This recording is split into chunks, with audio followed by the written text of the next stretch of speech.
What's up, team? It's Serena, your OG fitness trainer and trusted health coach. Today we are diving into a hot topic all about what does being healthy even mean now in 2022. It's been a wild ride through the past 15 or 20 years, more specifically in the past 5 or 6. There's a whole lot that's come onto the scene, lots of different messaging, lots of different things becoming available to us. So let's dive in and figure it out. I want to talk a little bit about what I deem healthy and then kind of remind you that what may work for you simply may not be healthy for the next person, okay? It's really important to test and not guess. And what I mean by that is getting your blood work done, getting gut health tests, going to see your doctor, taking care of injuries or autoimmune diseases that may put you in a different category. Stress and sleep can play big roles in how your body responds to certain things, as well as lifestyle choices. If you're a smoker or a drinker or someone who eats fried food a lot, on the go, always eating out, these are different things that will take a little bit of time to kind of come back from. So your journey is very specific to you.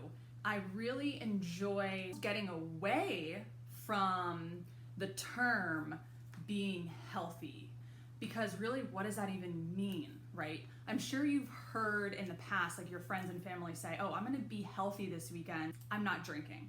I'm gonna be eating low carb. I'm gonna be working out for the next 10 days as hard as I can. So it's kind of taken out of context, right? And it doesn't really make sense, because let's say, for example, you're a person who has been wanting to try to work out a lot and eat better, and your friend from left field is like, oh, I'm gonna be healthy, I'm gonna stop eating carbs. And you, who don't really have time to figure out what's best for you, you're like, hey, that's a good idea, I'm gonna go eat low carb. And then all of a sudden you start feeling super fatigued. You can't lift heavier weights. You're falling asleep at your desk. Your brain is just off. You have brain fog. You're irritable. And for all we know, you're under extreme amounts of stress, but you're trying to work out. Like, we have to really pull back and ask ourselves, what does being healthy mean to me?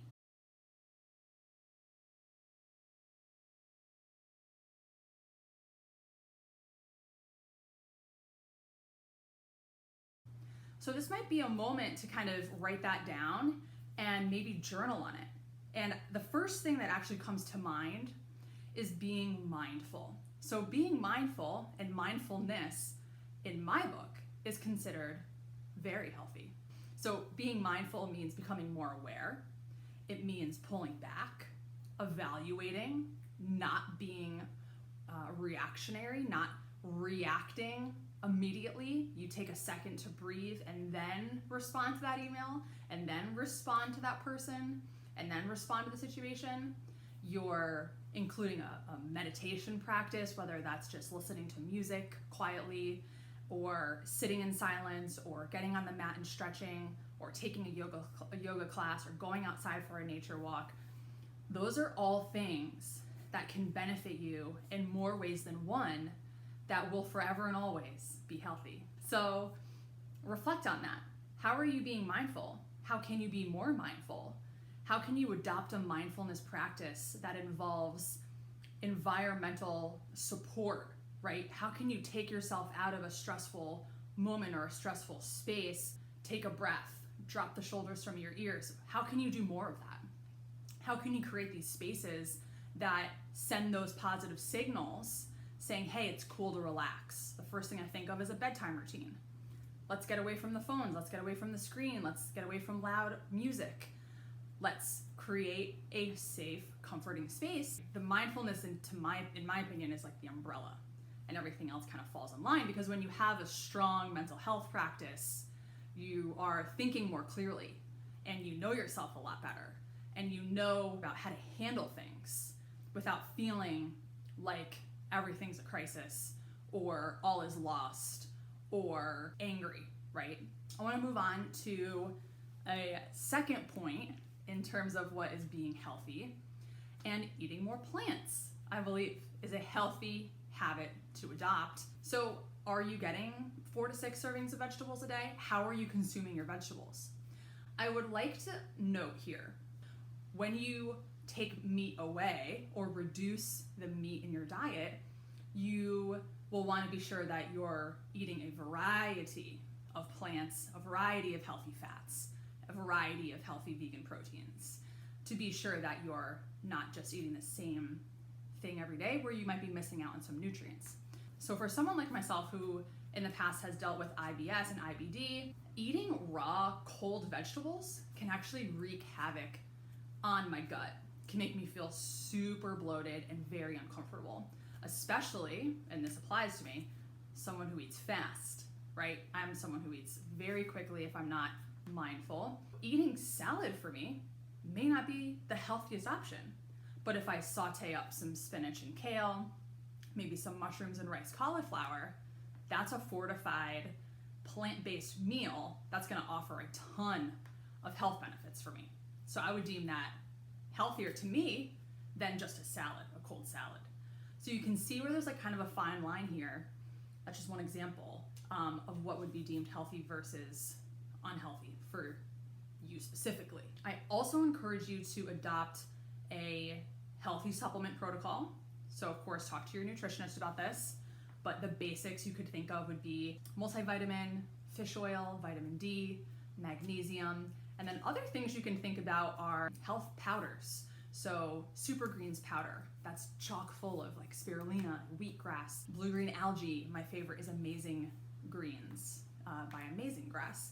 Think of other things like camu powder, chock full, like an exorbitant amount of your vitamin C, cacao nibs, chia seeds, flax seeds, hemp seeds, matcha or adaptogens in that mushroom family. There's a whole bunch of things to learn about there, like cordyceps and reishi, things like ashwagandha as well. Think about how eating plants can go next level by also pulling in superfoods and how you can level up your snacks by adding some of those cool things I just mentioned, okay? That to me will always be healthy. Number 3, managing stress will always be healthy. That speaks directly to your mindfulness practice, right? How are you pulling back? So I'm someone who actually holds a lot of my stress and my challenges in, and it locks out my stomach, and I have like crazy jaw pain that goes into my ear and all like just like right up here on either side. And that sucks. That sucks to wake up and feel that. But that's an indicator my body's like, hey, you're not relaxed. So some things I would do to alleviate that would be to take Epsom salt baths, would be to adopt a fun skincare routine, maybe doing a little jade roller or the gua sha pull, just to give myself time away from everything, right? Creating that Zen space I mentioned. Try to find something that you can fill your space up with. Essential oils and diffusers as well. Also opening up the windows to get fresh air in there, fresh flowers too. So how can you create a stress-free environment? You go through your computer, your phone, and you delete old photos, you delete old messages, you delete old emails, old files. Get all that out. Like, we don't need to carry that with us. Close out the tabs. Are you someone who has like 8 tabs open all the time? Because I definitely am. Close them out and start thinking about how you can really create a stress-free lifestyle, because that will always be healthy and that will always benefit you. That'll increase your happiness, it's going to increase your motivation, and it's going to help you set boundaries so you can say no to things. Just because you have a cell phone doesn't make you available 24/7. Some other things that are probably just going to be obvious to you: nature walks, get the vitamin D, get the fresh air, move your body. It doesn't have to be a power walk at all times, but you do want to be moving more than you are sitting, right? They say sitting is the new smoking. It's actually incredibly bad for your spine, especially over time. So you want to be out there moving, getting that fresh air, reading, keeping your brain engaged, memory games, even practicing math problems. There's some really cool fun books that you can get on Amazon. My dad actually has a bunch of them.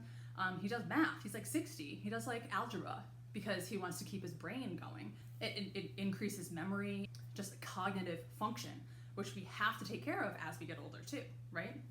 So continuing education, one of my favorite websites is Coursera. Check them out. The website is right here. I love them. You can take accredited classes from Ivy League colleges. You can do a one-off or you can do a whole course, and you can end up getting it, potentially covered by your employer or used towards a degree. So keep your mind engaged. That will always be healthy.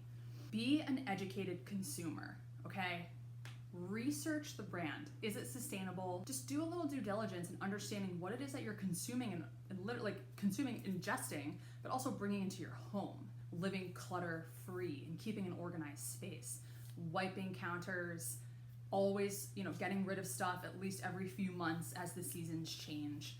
That will always be healthy and that will support a very positive, healthy environment. Those are my 4 things. Hopefully you connect with them. These things will always be healthy to me. What you should have noticed here is that I did not talk about trends. I didn't talk about equipment. I didn't talk about excessive anything, okay? I didn't talk about restriction. So those things are custom and should be discussed with your trainer, your dietitian, and your doctors. This shouldn't be a guess and check. Like I mentioned earlier, test, don't guess. But if you do these things that I just mentioned, I guarantee your movement and your workouts and the food selections will automatically improve.